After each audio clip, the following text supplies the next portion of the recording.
Ang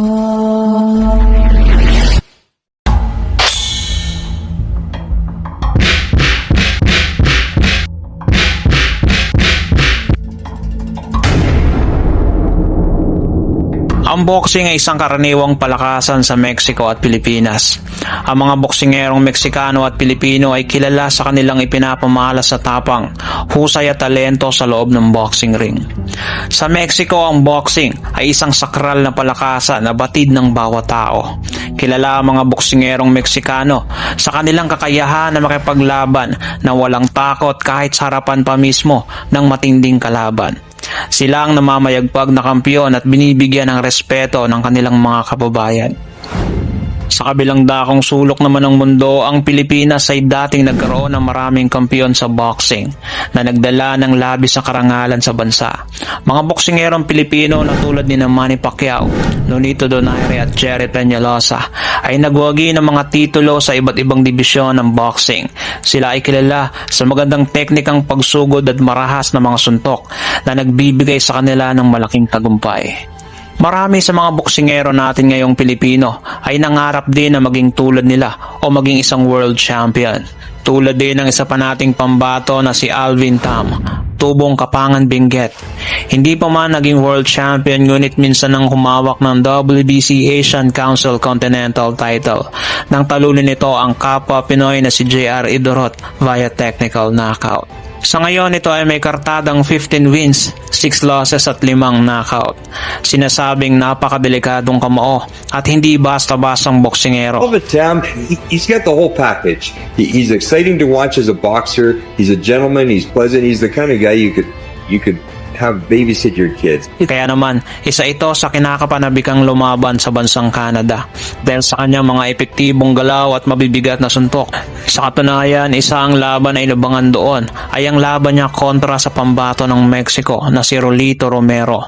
Dahil batid ng marami na kapag Pinoy at Meksikano ang nagharap sa ibabaw ng lona ay tiyak na puno ng aksyon.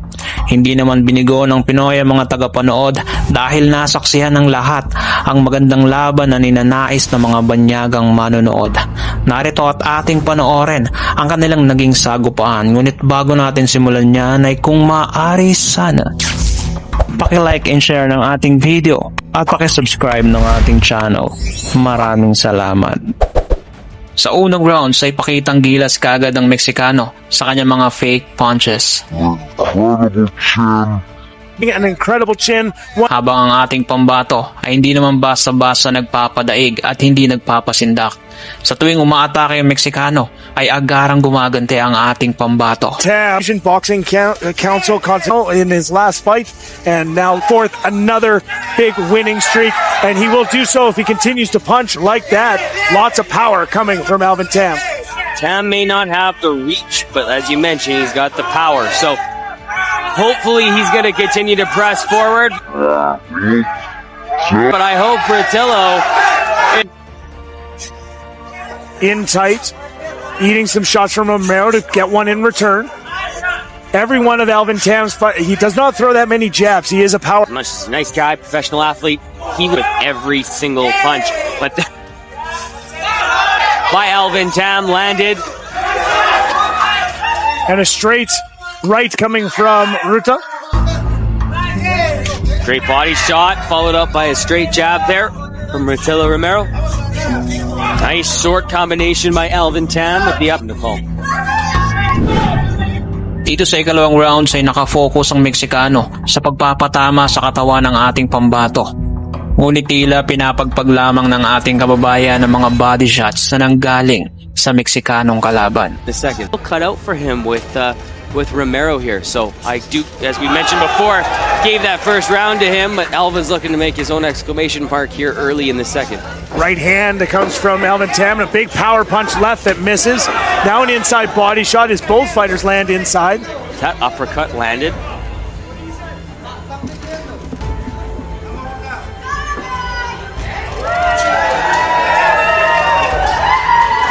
You hear some cheers from the crowd every time that Alvin Tam lands. Oh, you can hear the cheers from the fans in this sold-out crowd.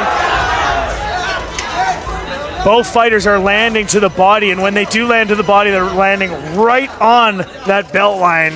Romero from Alvin Tam. Very passionate crowd, which is something we love to hear and see. I won't give you the Tagalog.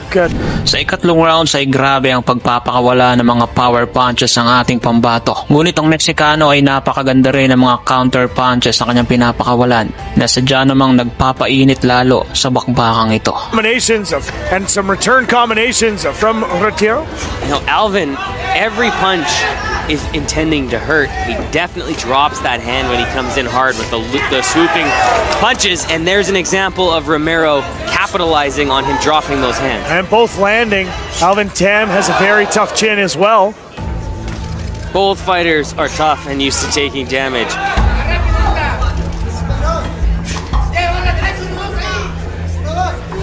Will throw in a lot of his punches. You'll see the footwork as he puts his hips into it, will turn his hips into every single punch.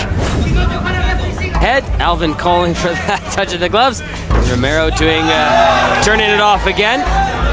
The right hand that came from Alvin Tam has been landing that right hand pretty effectively in this round. Good head movement by Alvin Tam. Great answer. Multiple combination of the body followed by that left hook.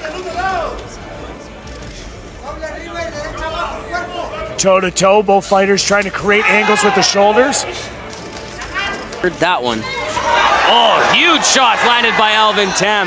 Visibly rocked Romero for about half a second, but keeps his composure and back on his own assault. There's a right hand and a second right hand that lands from Romero. Tam throws back. Romero again with a right hand.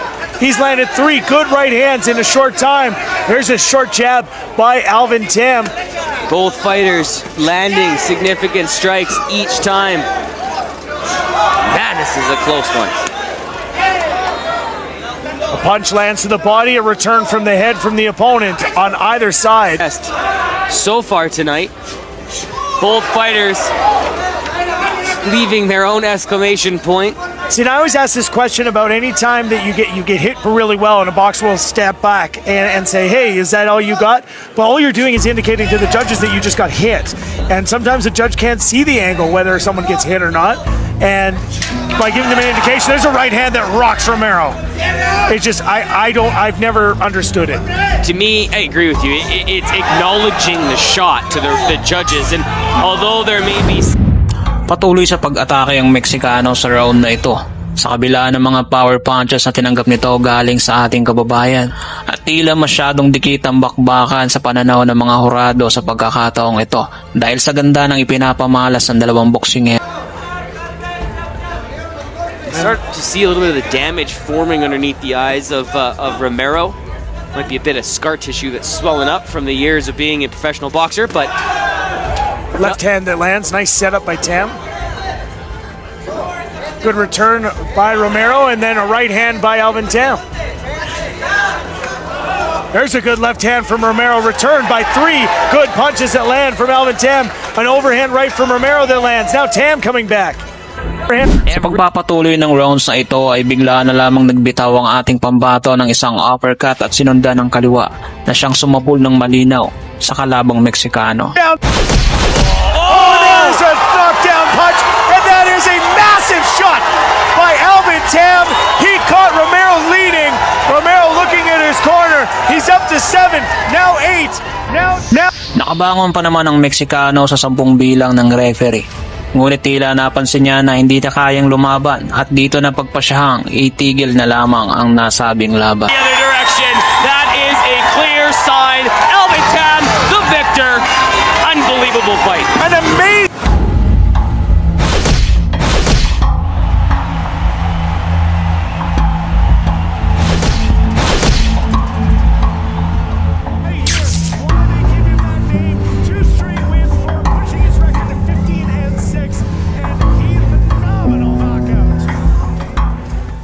At dahil dyan, ibinigay sa ating pambato ang panalo via knockouts. Winner! The bout at 1 minute and 14 seconds of the 4th round. The winner by knockout in the right corner, Alvin Babyface Assassin Tam!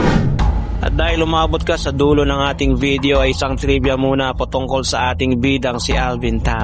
Alam nyo bang si Alvin Tam ay anak ng isang legendary boxer sa Benguet? Ang kanyang ama ay nagngangalang Ray Tam, isang southpaw at lumalaban sa lightweight division. Huling lumaban niya noong February 6, 1982 at natalo ito via knockout sa mga kamay ni Flash Villamer. Nagretiro ito nung may 36 wins, 9 losses at may 14 na knockout sa kanyang kartada. Kung nagustuhan nyo ang video ang tampok natin ngayon, paki-like and share. Mag-iwan ka na rin ng comments para sa iyong saloobin.